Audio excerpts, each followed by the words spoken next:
Hi, and welcome to your Humber News Update. I'm Ainsley Smith coming to you from our newsroom here at Humber College North Campus. Here's what we're working on at this hour.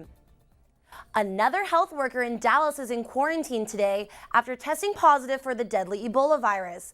It's raising questions over the protocols for treating patients. The health worker is the second person to contract the virus after providing care for the first Ebola patient in the U.S. That man died last week in hospital. The largest nurses union in the U.S. says the staff treated the patient for days without the corrective protective gear. The World Health Organization says 7 out of 10 people who contract the disease have died. American airstrikes have intensified near the Syrian-Turkish border after ISIS's advance began to destabilize Turkey. Coalition forces have conducted 21 attacks over the border town of Kobani in the last 48 hours. Kurdish people inside Kobani say the airstrikes have helped, but the rebels are still on the attack. The recent attacks on Kobani were the largest since the campaign against ISIS began last month. The pro-democratic protest in Hong Kong has taken another violent turn. Police clash with protesters who have been pushing for democracy in the city. Local television footage shows what appears to be a policeman beating a protester in a dark alley.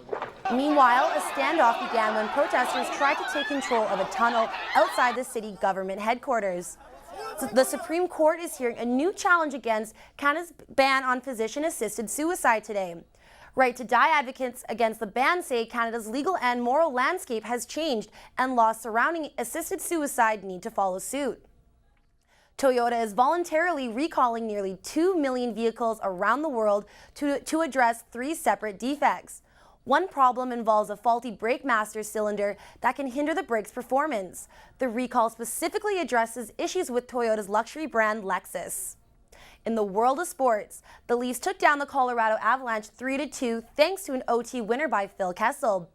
The Kansas City Royals are 1 win away from the World Series after a 2-1 win over the Baltimore Orioles last night. And the San Francisco Giants took a 2-1 series lead over the St. Louis Cardinals with a 5-4 win yesterday afternoon. Turning to weather. Today will be warmer than usual with a high of 18 degrees and a chance of rain in the evening. But it's a far cry from 60 years ago today when Hurricane Hazel tore through Toronto. We'll have a full report at 2 o'clock. But for now, we leave you with this. 172 people gathered in the UK to set a Guinness World Record for the most Zumba dancing zombies. To participate, everyone had to dress up, wear zombie makeup, and dance for 15 minutes. Zumba instructors took the stage, leading the crowd to zombie favorites Thriller and The Time Warp. That's your 12 o'clock update. We'll be back with more Humber News at 2.